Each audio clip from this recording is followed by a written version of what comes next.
И е време за првиот разговор ова утро. Нашата Сузана си ја пречека незината прва гостинка ова утро, а тоа е Александра Ристовски, која што ни доаѓа од Црвениот крст на град Скопје.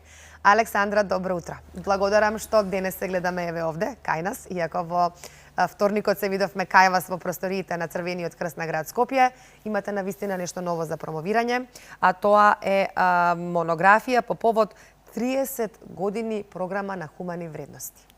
Благодарам многу за поканата, за просторот, за времето и можноста да зборуваме за една вака, би кажала, важна тема за нас во Црвениот крст. Повелете, ве оставам со Сузана. Благодарам многу и од мене едно топло добре дојде Александра. Секогаш кога станува збор за Црвениот крст, за хуманоста и за сите луѓе кои безпоштедно влегуваат во големата мисија на Црвениот крст, имаме и додадена емоција во целиот разговор, така да верувам дека и ова утро ќе ги поттикнеме многу луѓе возрастни да ги потсетат младите колку е важно да бидеме хумани, а вие барем ја имате таа привилегија да промените многу животи со тоа што вклучувате младинци, малолетни, некаде помеѓу 13 и 17 година, кои што се дел од големата мисија и визија на Црвениот крст. Во раце ја држам монографијата која вчера напладне во 12 часот беше промовирана. Колку време се работеше оваа монографија? Па можам да кажам дека во изминатите 9 месеци всушност се работеше монографијата. Не бев само јас вклучена во целиот процес, туку тимот четворица, 4 личности всушност изработувавме монографијата. Тоа се Љупчо Милковски од Охрид, Весна Терзиовска од Охрид, Илина Јакимовска од Институтот за етнологија кај нас од Скопје и јас како координатор на програмата Црвен крст во акција промоција на хумани вредности. Да се напише едно вакво издание, пред се требаше да се сработи. Значи, внатре има сведоштва, резултати, предизвици, победи кои што ги правевме во изминатите 30 години, но и целиот тој процес од 9 месеци беше многу интересен, бидејќи се навраќавме наназад, идевме низ фотографии, се пресеќавме на документи, на потпишувања, на промени кои што се случиле во рамките на програмата, сумиравме резултати, колку младинци поминале, меѓународната димензија низ програмата. Така да се обидовме во тие 9 месеци да го забележиме сето тоа, да останат како трајни вредности што се постигнала програмата, односно луѓето кои што биле дел од истата. Всушност станува збор за проект кој во рамките на Црвениот крст функционира цели 30 години. Голема, навистина огромна бројка на луѓе вклучени во овој проект. Ајде да споменеме неколку битни сегменти низ овие 30 години. Па еве да започнам од самиот почеток, кога програмата беше иницирана во 96 година од страна на меѓународен комитет кој што тогаш имаше канцеларија во нашата земја, со подршка на Биро за развој на образованието. Всушност првин беше дел и сегмент од образовниот систем, значи се работеше директно во училиштата со учениците од средните училишта. Потоа се случи еден трансфер природен, програмата влезе во рамките на Црвениот крст во општинските организации кои што се на број 33 низ целата држава, бидејќи Црвен крст како локација, како мрежа, како нетворк има комуникација и координација со сите училишта кои што се на територија на една општинска организација. Тоа подразбира, на пример, ако го земеме градот, еве конкретно Кавадарци, дека во Кавадарци училиштата кои што се на територија на Кавадарци имат одговорни наставници кои што ги добиваат информациите дека започнува ПХВ програмата или некоја друга активност која што ја работи Црвениот крст, па потоа се барат и се регрутираат учениците. И на некој начин им се дава можност на сите оние кои што сака да се приклучат. Оти Црвениот крст нема, да речам, капацитети да ги сработи, да ја сработи програмата во сите училишта на територија на целата земја, туку, на пример, во една година опфаќаме 1200 младинци, значи не 10.200, туку 1200 младинци кои што сакаат да бидат дел, да речам, од целата оваа програма. Сметам дека на овој начин дадовме подеднакви можности на сите кои што се заинтересирани да го најдат и да го реализираат својот, да речам, потенцијал кој што го носат преку волонтирање во самата организација. И сега како оди целиот процес? Се пријавуваат учениците по таа промоција дека започнува програмата, но можам да кажам дека после 30 години навистина е многу лесно, бидејќи има многу позитивни приказни за целата програма. Други соученици, пријатели, да речам браќа, сестри кои што поминале и тие знаат веќе што носи и самите кажуваат на сестрата, на братот, вклучи се, ќе видиш низ каков процес ќе поминеш и така натака. Имаме одговорен наставник, односно дисеминатор во секоја општинска организација, која што ја заедно со тимот од 30 инструктори кои што се исто така волонтери во оваа програма, ги обучуваме. 3 обуки поминуваат на тема како се изработуваат мали проекти, како да се лоцираат проблемот во заедницата, што може ние да промениме, како да стапиме и да го направиме истражувањето и потоа како сето тоа да се документира, бидејќи е многу важно да остане некоја пишана трага и во последно време би кажала изминатите 3-4 години младинците дури снимат и видеозаписи, што е многу интересно, бидејќи во 2 минути тие опишуваат што е тоа што го имаат направено. И првата обука е всушност теорија на Црвениот крст, дисеминација, зошто да бидеме хумани. Да. Еве, гледаме ние инсерти малку од настани организирани, каде ги гледаме и волонтерите, најмладите. Да. Так. Сакав да прашам за какви целни групи е најчесто наменет? Так. После обуките кои што они ги добиваат, они имаат период од прилike некои се 3 месеци и се делат во помали тимови од 5-6 ученика, за да можат да направат еден добар тим во кој што секој има одредена обврска и задача, бидејќи знаете како ако немам обврска и задача ми паѓа мотивацијата, така да е важно секој да има своја улога што е тоа што го прави, за да се задржат во редовите организацијата и да стигнат до самата цел. И сега, проектите се од типот промоција на различноста, бидејќи кога ќе видиме се околу нас различно од тоа што сме ние, и се делат во два дела. Тоа е акција во заедницата и интеркултурна акција. Во делот акција на заедницата тие можат да прават проекти кои што се од социјален карактер, што подразбира дека често пати наоѓаат лица кои што се во социјален ризик. Самохрани родители на кои што можеби им обезбедуваат храна или лекарства или потоа не знам некои апарати кои што им се потребни ме се олесни животот на нивните деца, да речем дали се тоа очила, дали се протези, дали се често пати дубаци, колички за движење и така натака. Вториот тип на проекти со кои што работат се помош и подршка на институции или на дневните центри, кај што избираат дневни центри кои што работат со лица со посебни потреби, во кои што често пати обезбедуваат материјални работи, како клима, уред, како шпоред, телевизор, што им треба, но често пати поминуваат време со тие деца. Едукативни работилници прават со нив, креативни работилници, музички работилници, од тие важно и квалитетното време кој што го поминуваат со тие деца. А нашите насоки се да не биде тоа една или две работилници, туку повеќе во низа работилници, за да може навистина да се случи промената и кај тие деца, но кај децата кои што волонтираат. Потоа имаме еколошки проекти во кои што децата ги менуваат работите во заедницата кои што им пречат. Ѓубре, несредени клупи, нема канти, често пати чешми кои што треба да се поправат, да се репарираат и така натака. И вториот сегмент се тие интеркултурни проекти во кои што младите, бидејќи програмата е отворена за сите етнички групи, прават проекти во кои што ја промовираат културата, пред се учат за својата култура, а учејќи за својата култура се отвараме кон другите култури, учат за другата култура, за празниците, за храната, за носија, за музиката. Често пати организираме курсеви јазици за албански јазик, за турски, за македонски, така да тие поминуваат време заедно, учат едни за други и го градат тој мостот, да речам, на толеранцијата, хуманоста, солидарноста или пред се би кажала пријателството. Да, тоа му додава и посебна интеркултурна димензија на сите овие активности, различностите. Светот е поубав со различностите, би било се многу досадно и многу монотоно кога се би било исто.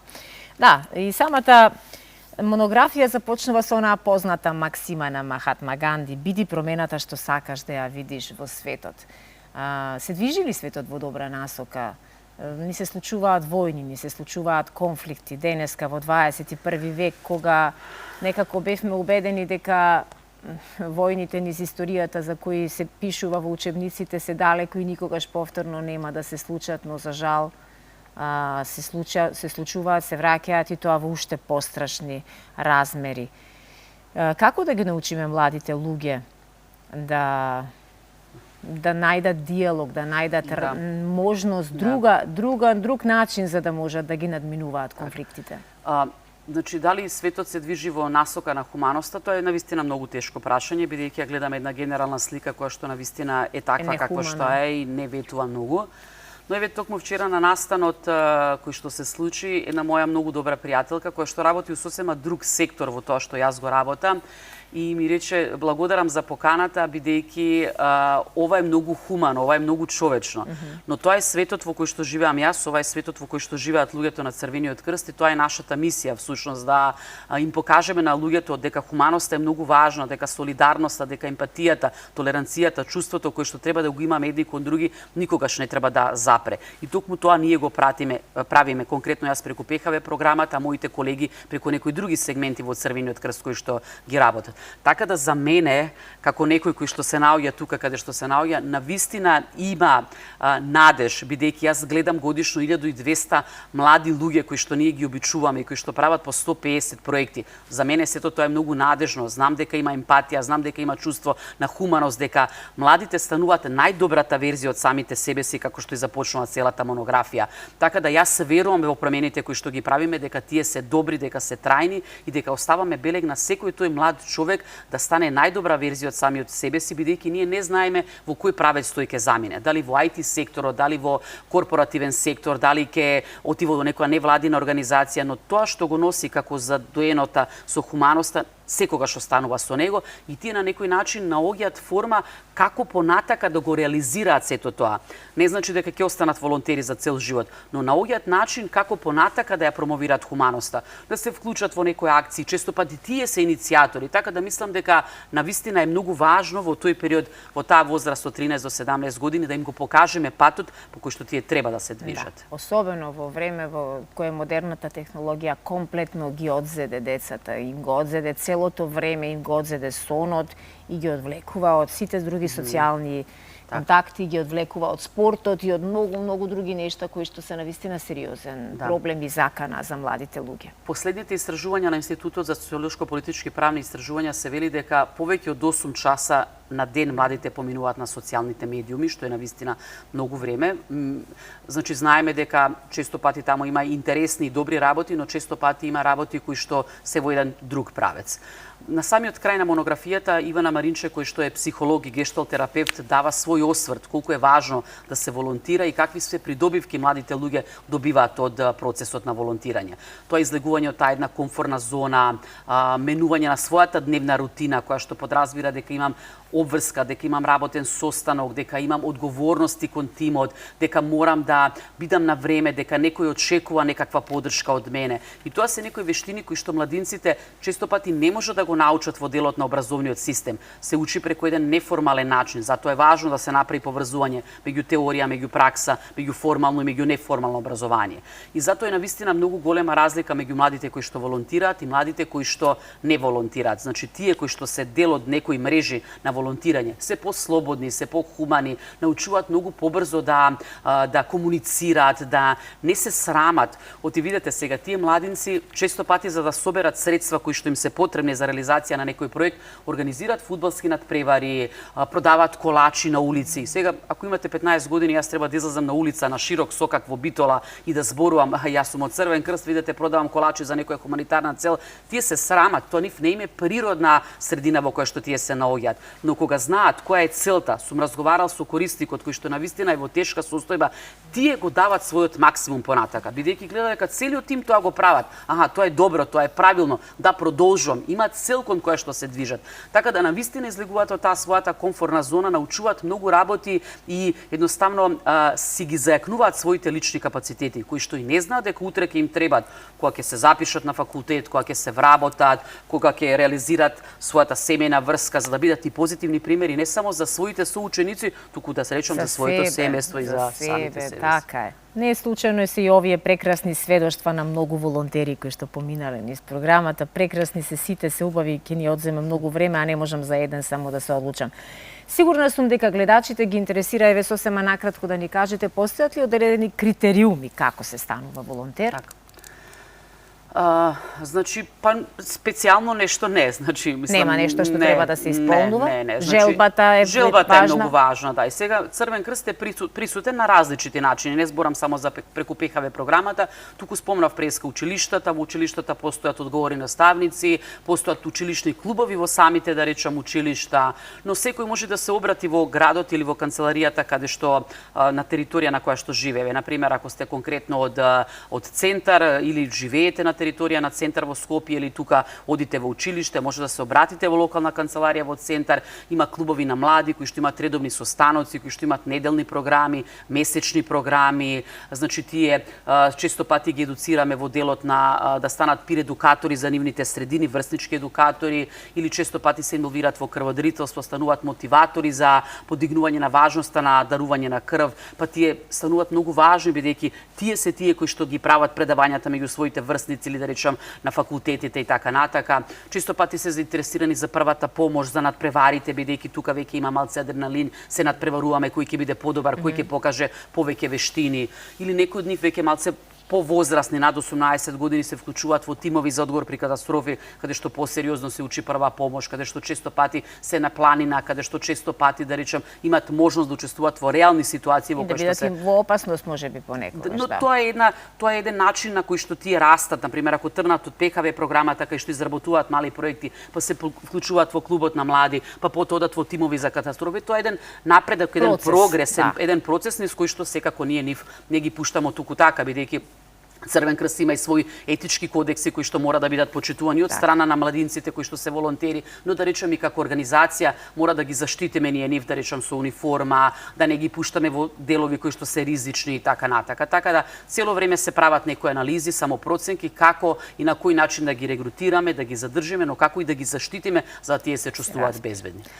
Може би да додадам за младите, тоа ќе биде интересно кога ќе го најдат веќе своето место. Тоа е после еден процес во кој што едноставно вие веќе не знаете кај да одите, дали на оваа активност, дали на таа, сакате се и се што. И сега веќе тука кажувам од свое лично искуство, бидејќи јас денеска работам како професионалец, но сум тргнала како волонтер, да речем, и тоа беа навистина најубавите години од мојот живот, од мојата младост, кога сме правеле некои добри дела, но кога сме имале можност да одиме на заеднички семинари, кај што има дружење, кај што има забава, кај што има некои позитивни нешта во кои што едноставно таа позитивна конкуренција е на многу високо ниво. А ние сме тие со кого всушност се дружиме, мислам, прочем. Секоја чест. За жал времето не ни дозволува да си поразговараме уште на темата. Ги поздравувам сите волонтери, сите вклучени во било кој од настаните овие години. Навистина правите една огромна градите приказна која трае цели 3 децении, нека трае уште многу долго и на некоја следна тема, по некој следен повод повторно се гледаме во нашето студио. Ви благодарам за поканата. И благодарам и вам, Александра. Александра, од се срце ви благодарам што бевте ова утро заедно со нас. Не ви упадна во разговорот, бидејќи времето ви беше кусо. Гледам само од овде со каква жар, со каква страст, со каква љубов зборувавте цело време. Честитки за оваа монографија и ви се поклонувам до земја на сите вас вработени во Црвениот крст, активисти, волонтери, сите хумани луѓе, бидејќи вие сте тие кои што се секогаш на првите линии, кога е секаде каде што треба, на било кого сте му од голема помош. Ви благодарам од срце и секогаш сме тука за вас. Вратите на Алфа телевизија се отворени за вас и за вашата хуманитарна работа. Ви благодарам од срце.